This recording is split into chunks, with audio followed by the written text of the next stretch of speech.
Thanks, Nancy. I have the game of the week between the Torrey Pines Falcons and La Costa Canyon Mavericks. So sit back and relax as Prep Sports Live starts right now. So I think with the open division, they're playing San Marcos this week.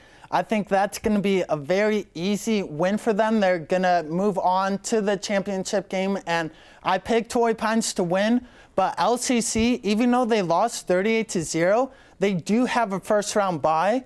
So there are other teams. Kevin, what are those other teams in the first-round bye? Thanks, Jonathan. After coming off a 47-7 victory over the Bonita Vista, junior quarterback Lucas Hamilton and company look to continue their winning streak into the playoffs and hope to move on to face number 1 seed Granite Hills in the quarterfinals. Let's roll those highlights and see what happened. About an overpowering team, you got Mac Bingham and Jason Heine on the Torrey Pines Falcons. They're ready to play at the next step, but first, they're going to win that open division title game against Cathedral Catholic. But right now, we're going to send it back to you guys at the desk. Take it away. Welcome to another episode of Prep Sports Live. I'm Nick Baldewein, filling in for Drake Rankin.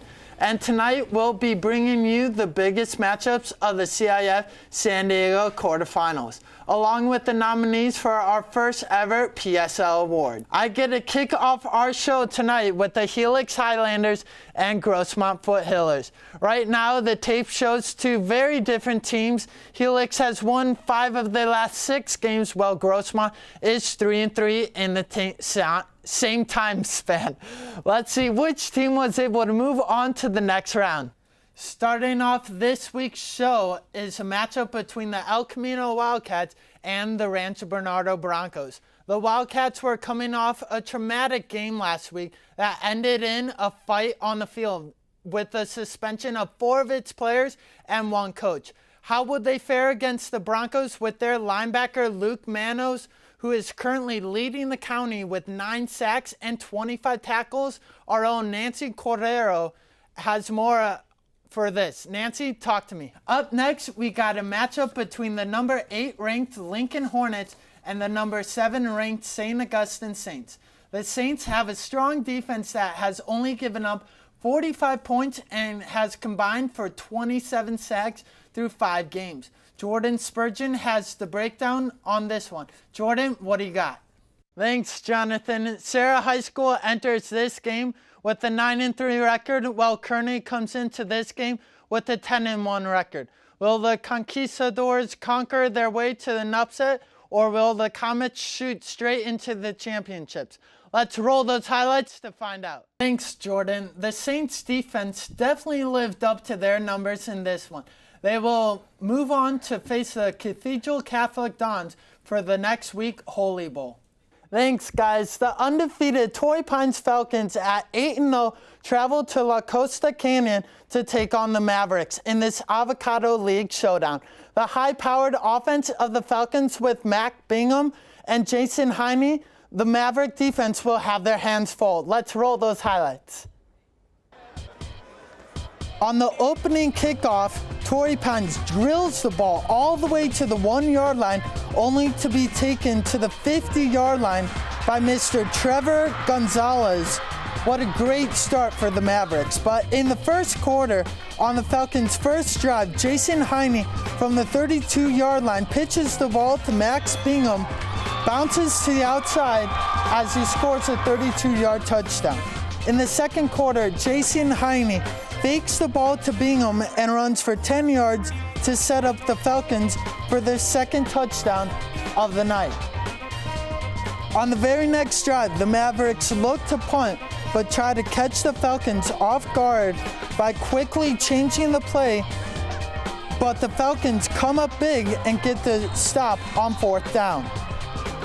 That 4th down stop sets up Jason Heine and the Falcons for another rushing touchdown to put the Falcons up 21-0 halfway through the second quarter.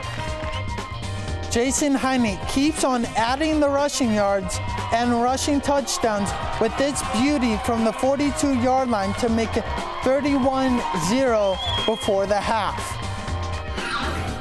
In the third quarter, the Falcons kept their foot on the gas as Jason Heine keeps the ball for a 33-yard touchdown.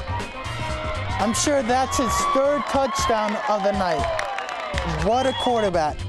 To end the game, the Falcons just power their way to the quarterback to take down Marshall Euchre for a 10-yard loss as the Falcons blow out the Mavericks to walk away with a score of 38-0. Wow, what a blowout of a game. The Olympian Eagles look to kick off as they take on the number 8 seed Ramona Bulldogs. The Bulldogs start the game off with a bang, bringing the ball out to the 37-yard line. In the first quarter, on the Bulldogs' first play, Derek Diamond pitches the ball to Sean McDonald, who turns on the Jets for a pickup of 25 yards to put the ball in Olympian territory. A few plays later, Sean McDonald gets the ball again as he plows his way into the end zone to put the Bulldogs up 7-0. Lucas Hamilton looks to the air and finds a wide open Arnold Esino for an 18-yard pickup on the first play for the Eagles. A few plays later, the Eagles reach the doorstep of the Bulldogs only to be stopped on fourth down.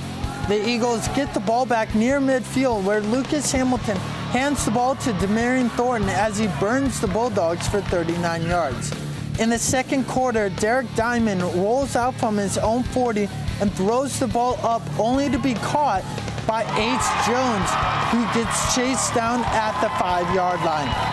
That play helped set up this easy 7-yard catch by Riley Colvin as he splits defenders to get into the end zone. Ramona 14-7. Back at midfield, Derek Diamond takes the snap and fires a laser to Daunton Sanfilippo for a big 25-yard pickup. A few plays later, Derek Diamond hands the ball off to Sean McDonald for his second touchdown of the night.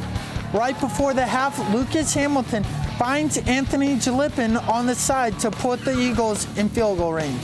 To start the third quarter, Lucas Hamilton looks to the air but is picked off by Riley Colvin, who's brought down at the Olympian 25-yard line. Derek Diamond again looks to the air and looks deep as he finds Cameron Nuchea in the end zone for a 42-yard touchdown. Sean McDonald receives the handoff and shoves a defender into the ground to waltz in the end zone for a 13-yard touchdown. The Bulldogs win this one 45-24.